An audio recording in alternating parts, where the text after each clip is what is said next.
Solo tú. Un programa con un contexto muy necesario para la comunidad. Con información poco difundida. ¿Saben cómo funciona la mente? ¿Y cuáles son los síntomas para asistir a un profesional? Es hora de que te informes a partir de hoy. Tus preguntas tendrán respuestas de parte de un profesional. Por el psiquiatra Dr. Lauro Amezcua Patiño. Se quedan en el programa Solo Tú, bajo la conducción de Juan Adolfo. Solo Tú. Bueno, pues ahora sí que estamos pues consternados de cualquier manera, y a veces si nos dejamos que nos entre el estrés, obviamente que nos va a entrar el estrés. Hay que calmarnos, y lo hemos aprendido del gran maestro, el psiquiatra. Calmarnos. Pero resulta que ahora los virus, no los virus, doctor, los virus de allá de Inglaterra, ya tienen corona. Exacto. El coronavirus. Exactamente. Consecuencias, doctor, de este virus que ahora tiene corona. Mira, la madre de todas las ansiedades es la incertidumbre. Sí. Entonces, como seres humanos vamos a buscar información para tener un poquito más de certidumbre, ¿no? Para sentirnos que tenemos un poquito de control. Cuando una situación como esta, digamos, una epidemia que empieza en China y que nos están informando constantemente, minuto tras minuto, que cuánta más gente se ha infectado. Tenemos que ver las cosas en contexto, ¿verdad? Uh-huh. Y parte del problema es que la excesiva cantidad de información nos crea pánico.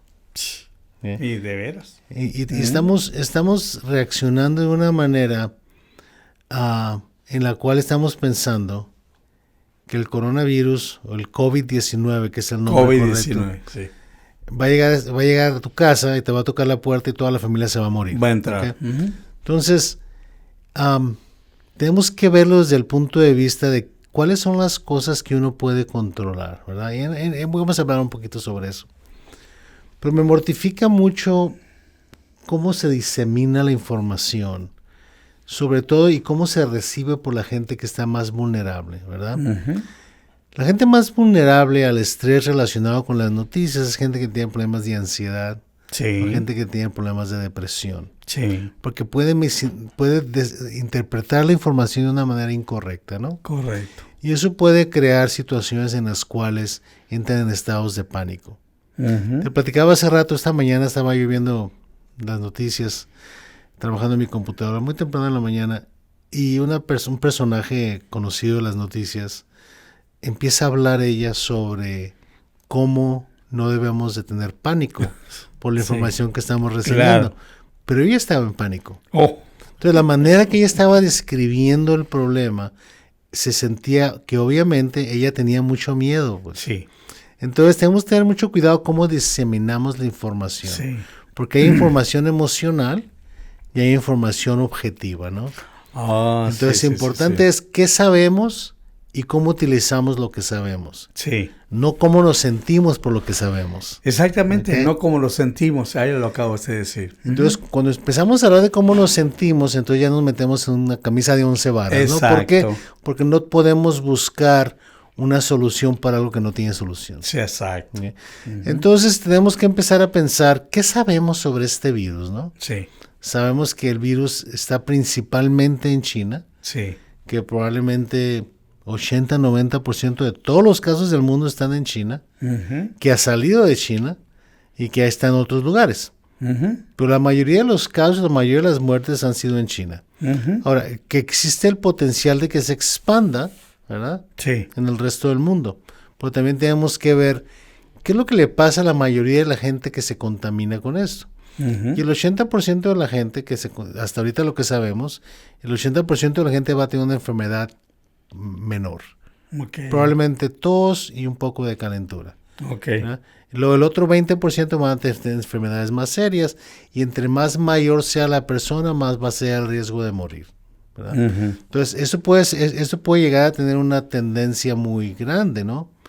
¿Por qué? Porque puede haber mucha gente infectada. Pero eso no quiere decir que va a haber mucha gente muerta. El problema en la manera que está presentando es, si te contaminas, te mueres.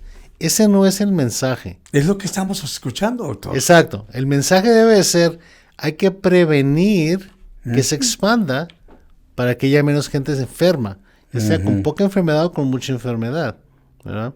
¿Por qué? Porque puede llegar a ser un momento en que si está contaminada 100 millones de gentes, pues existe la posibilidad de que 2 millones se mueran, ¿verdad? Entonces hay que bajarle al número de posibilidades. Y es donde entra lo que nosotros podemos hacer. Sabemos que es un virus, sabemos que viene de China, sabemos que es un coronavirus, que no es un virus nuevo. Mucha gente piensa que es un virus nuevo. Es un virus que estaba primordialmente en animales, que se ha mutado hacia el hombre, ¿verdad? Y está contaminando al hombre ahora. Parece que la mayoría del contacto es de persona a persona, ¿no? Se sigue investigando, estamos conociendo cosas nuevas todos los días. Pero también es importante que reconozcamos que hay ciertas cosas que uno puede hacer en cuanto al contacto personal, ¿verdad? Entonces, por ejemplo, si tú tienes que viajar a China, pues no viajes a China, ¿verdad? Espérate que haya una solución y más conocimiento sobre esto. Si tú estuvieses en un lugar donde sabes que hay gente que está contaminada con este virus, entonces, pues no estés en contacto con ellos. Si tú no sabes quién tiene, entonces tienes que hacer ciertas cosas que deberíamos de hacer todo el tiempo, que no las hacemos porque se nos olvida. Claro. Hay que lavarse las manos cuando entras al baño. Sí. Hay que lavarte las manos cuando sales del baño. ¿Okay? Si es una persona que está tosiendo enfrente de ti, pues mantente por lo menos unos 6 pies de distancia, ¿no? No le des la mano. No saludes de mano. Nosotros los mexicanos somos muy apapachadores, ¿no?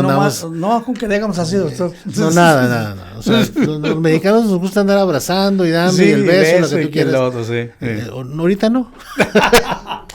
Vamos a hacer una pausa por eso. a lo mejor después, ¿no? Y luego después, sí. Entonces, hay cosas que uno tiene control, pues ejercita lo que tú tienes control.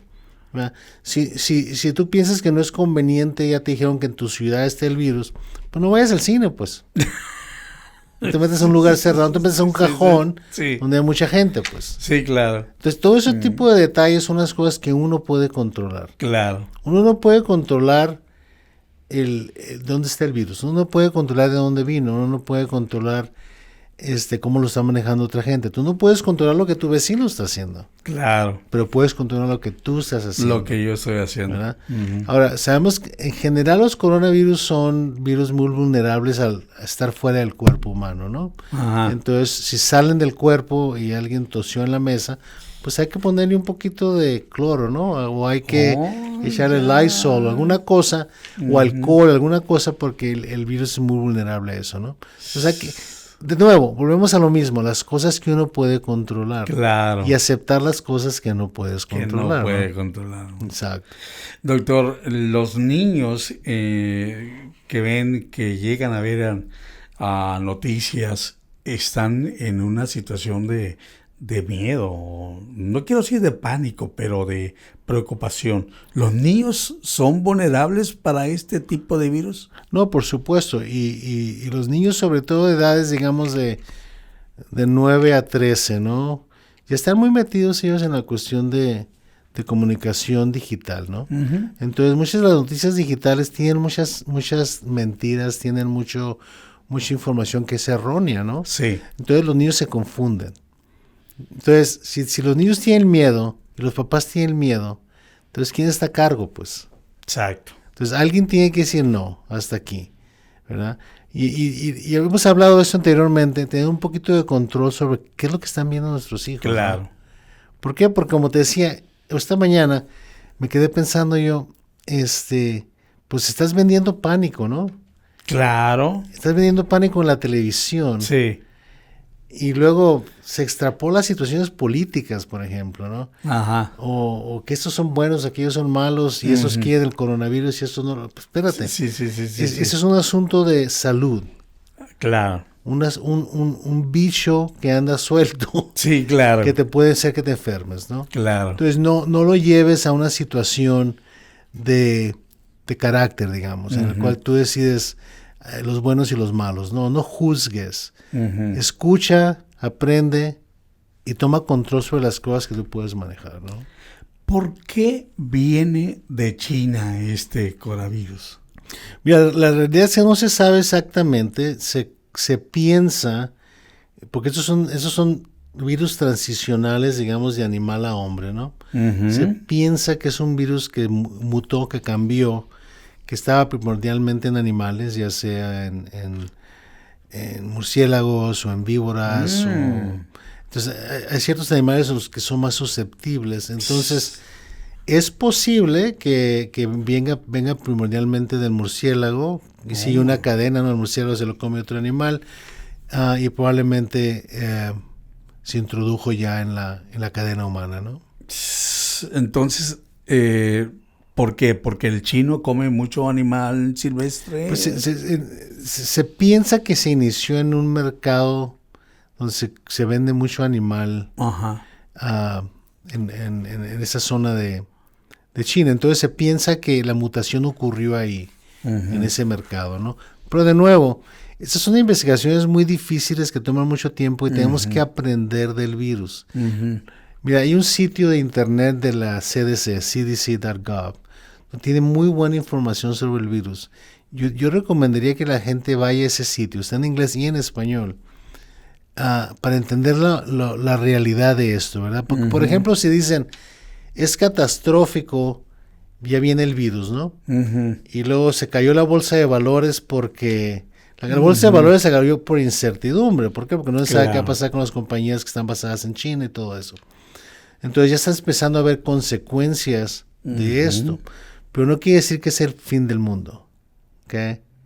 O sea, es el principio de cómo vamos a manejar una crisis más. Si tú te acuerdas, hace algunos años con el asunto de Ébola. En África, ¿verdad? Situación similar. Ahí sí murió mucha gente por ese problema. Es una infección hemorrágica mucho más seria. Pero se contuvo. ¿Okay? Se manejó. Entonces, tenemos que escuchar la información correcta, tomar las decisiones correctas sobre lo que nosotros podemos hacer, ¿verdad? Y probablemente va a tener que haber ciertos ajustes, ¿no? Por ejemplo, yo tengo planeado salir en viaje largo a Europa en junio. En un crucero. Entonces, yo estoy debatiendo ahorita si voy o no voy. Sí, doctor. ¿Verdad? Porque tengo que darme cuenta de si quiero estar en un cajón con 200 gentes. Doctor, para empezar, doctor, cuando vayamos a hacer podcast, no toso. Exacto. Entonces, tiene uno que acomodar sus decisiones a un factor que no existía antes, ¿no? Claro. Entonces, tenemos que empezar a pensar las cosas que podemos controlar. Yo puedo controlar si voy o no voy. Claro, usted puede decir, no, o sea, no me voy a arriesgar. Es un manejo de riesgo. De riesgo, no yo tengo que decir si me arriesgo o no me arriesgo. Pero a lo mejor en un mes este asunto ha cambiado, ¿no? Entonces ya veremos. Entonces uno tiene que estar utilizando la información que uno recibe y tomar decisiones lógicas y objetivas basado en la realidad, no del pánico. Doctor, se habló ayer en una noticia, ayer o antier, sobre la vacuna aquí en Estados Unidos, que se podría tardar hasta 2 meses para poderla tener. Pero de ahí sigue otro procedimiento, ¿eh? Mira, una cosa es desarrollar una vacuna, otra cosa es tenerla disponible al público. ¿Okay? Entonces no podemos decir, pues no pasa nada, en 2 meses tengo una vacuna.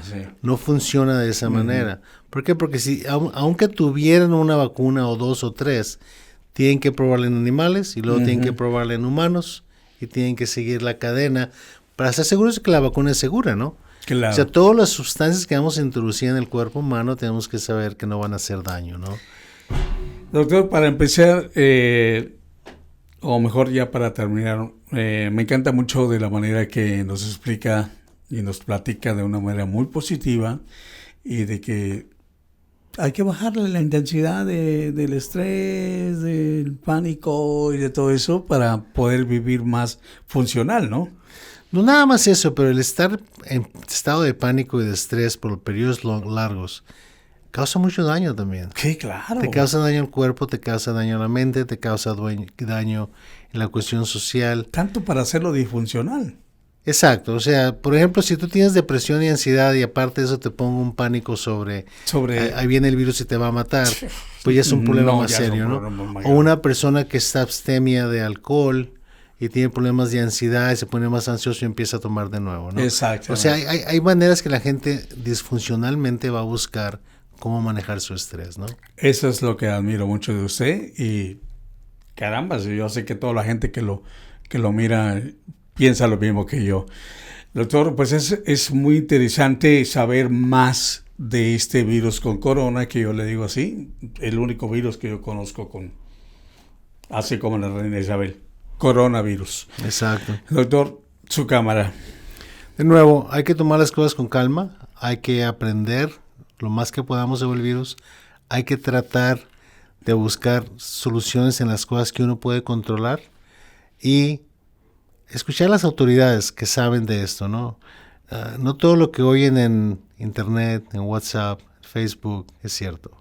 Entonces, escuchen realmente la realidad científica y las opciones para reducir su riesgo, ¿no?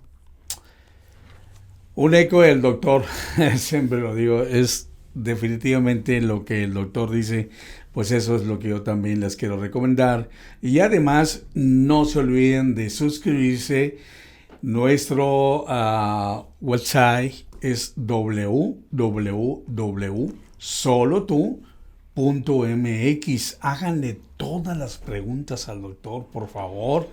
Y no se pierdan ningún programa de estos porque tiene mucho interés para nuestra comunidad. Repito, www.solotu.mx.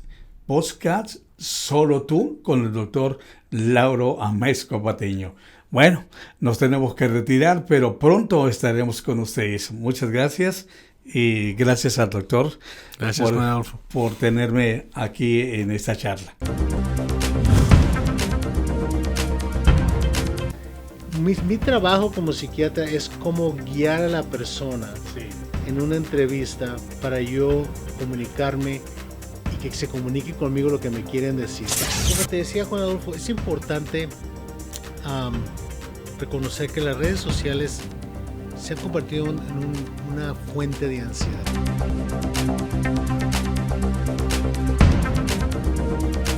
Cuando un paciente viene con depresión, realmente lo que me está diciendo es: estoy sufriendo a tal punto que me siento mal conmigo mismo, siento que no valgo, mi vida no tiene ninguna esperanza.